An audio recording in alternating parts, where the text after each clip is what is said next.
பேரண்ட்ஸ்க்கு ஒரு 5 விஷயம் சொல்கிறேன், நல்லா ஞாபகம் வச்சுக்கோங்க. முடிஞ்சால் ஃபாலோ பண்ணுங்கள்.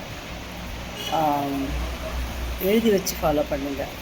இப்போ ஸ்கூல் சிஸ்டம் பார்த்திங்கன்னா ரொம்ப நிறைய சிலபஸ், ஹோம்ஒர்க்கு, வீட்டில் வந்து படிக்கிறது, டியூஷன் போகிறது, எழுதுறது, இப்படி நிறைய இருக்குது. அதே விஷயத்தை வந்து அவங்க தான் அப்படி வந்து சிஸ்டமேட்டிக்காக எடுத்துகிட்டு போகிறாங்கன்னா, பேரண்ட்ஸ் வந்து அதை வந்து ரொம்ப அழகாக ஒரு விளையாட்டு பாணியில் வந்து எடுத்துகிட்டு போகலாம். விளையாடுற முறையில் ப்ளேவே மெத்தட் சொல்லுவாங்க.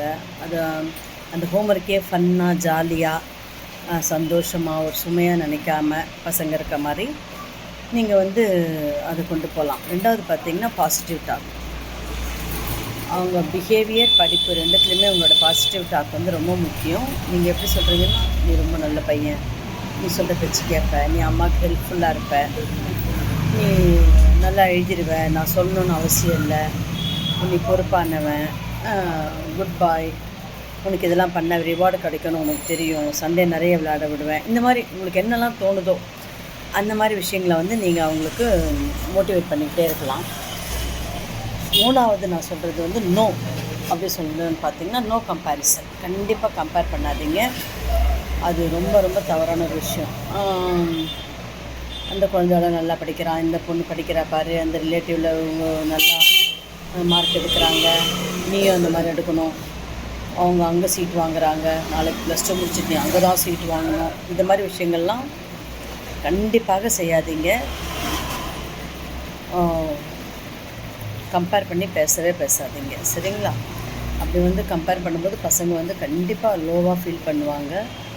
பேரண்ட்ஸ் மேலே ஒரு சிறிய ஒரு வருத்தம் வரும் அவங்களுக்கு. அதுக்கு இடம் கொடுக்காதீங்க. நம்ம ஒவ்வொருத்தருமே ஒரு இண்டிவிஜுவல். அப்படி இருக்கும்போது உங்கள் பிள்ளை ஒரு இண்டிவிஜுவல், அந்த குழந்தை ஒரு இண்டிவிஜுவல். அப்போது அவனை மாதிரியே இருக்கணும்னு நினைக்கிறது எவ்வளோ தவறான ஒரு விஷயம்னு உங்களுக்கு புரிஞ்சுதுன்னா நீங்கள் கம்பேர் பண்ணவே மாட்டீங்க, ஓகேங்களா? 4th, படிப்பு வந்து முக்கியம். வெளிநாடுலாம் அப்படி தான், படிப்பு வந்து ஒரு முக்கியமான ஒரு விஷயம். ஆனால் நம்ம நாட்டில் தான் படிப்பு மட்டுமே முக்கியம். அந்த மட்டுமே வந்து இங்கே ரொம்ப முக்கியமான கவனிக்க வேண்டிய ஒரு விஷயம். எப்படின்னு பார்த்தீங்கன்னா, படி படி படி படி, எப்போ பார்த்தாலும் படி, இப்படி படி, அப்படி படி, இந்நேரத்தில் படி, இப்படி படி அப்படின்னு நம்ம வந்து படிப்பை வந்து மெயின் ஆக்கிட்டு மற்ற விஷயங்கள்லாம் கவனிக்க தவறிடுறோம். பிஹேவியரு, அவங்க மனநலன், அவங்களோட இன்ட்ரெஸ்ட்டு, அவங்களோட மனசில் என்ன இருக்குது, அவனுக்கு எது பிடிக்கும், இந்த மாதிரி நிறைய விஷயங்களை மிஸ் பண்ணுறதுக்கு ஒரே காரணம் படிப்பு, மார்க், படிப்பு, மார்க் அப்படின்ட்டு நம்ம வந்து ரொம்ப ஒரே திக்கில் கொக்குக்கு ஒரே இருக்குன்னுவாங்க. அது மாதிரி அதே போகிற மாதிரி பண்ணுறதால தான் அவங்க வந்து கண்டிப்பாக படிப்பை வந்து மெயின் பண்ணாதீங்க.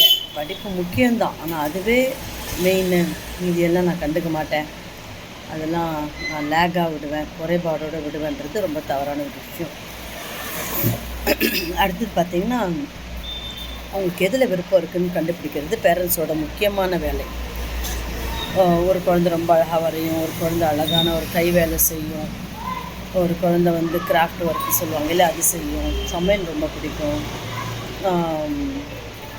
இந்த மாதிரி நிறைய திறமைகள் இருக்குது. அதில் ஏதாவது ஒன்றுத்தில் வந்து அந்த குழந்தை ரொம்ப இன்ட்ரெஸ்ட்டாக, எல்லாருக்குமே ஒரு ஸ்கில் கொடுத்துருக்காருங்க கடவுள், ஒரு ஒரு திறமை இருக்குது.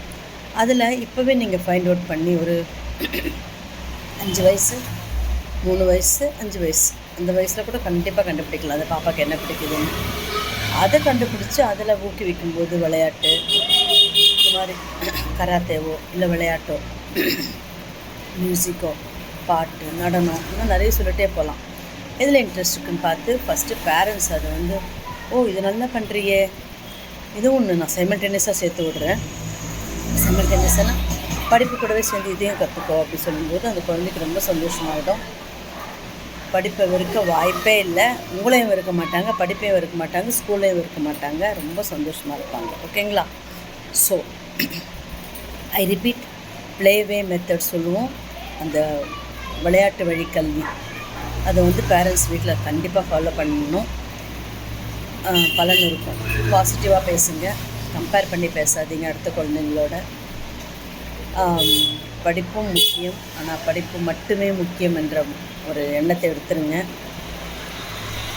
அவங்களுக்கு எதில் விருப்பம், எதில் அவங்க திறமை இருக்குது, எதில் ரொம்ப ஈடுபாடாக இருக்காங்கன்னு கண்டுபிடிச்சி அதில் ஊக்குவிக்க ட்ரை பண்ணுங்கள். ஸோ இதெல்லாம் செஞ்சுட்டு அதோட பலனை பாருங்கள். ரொம்ப ஃப்ரெண்ட்லி ஒரு பேரண்ட்டாக இருப்பீங்க. அந்த குழந்தைக்கு உங்களுக்கான உறவு வந்து நிச்சயமாக மேம்படும்னு நான் தீர்மானமாக சொல்கிறேன். தேங்க்யூ ஸோ மச் ஃபார் வாட்சிங் திஸ்.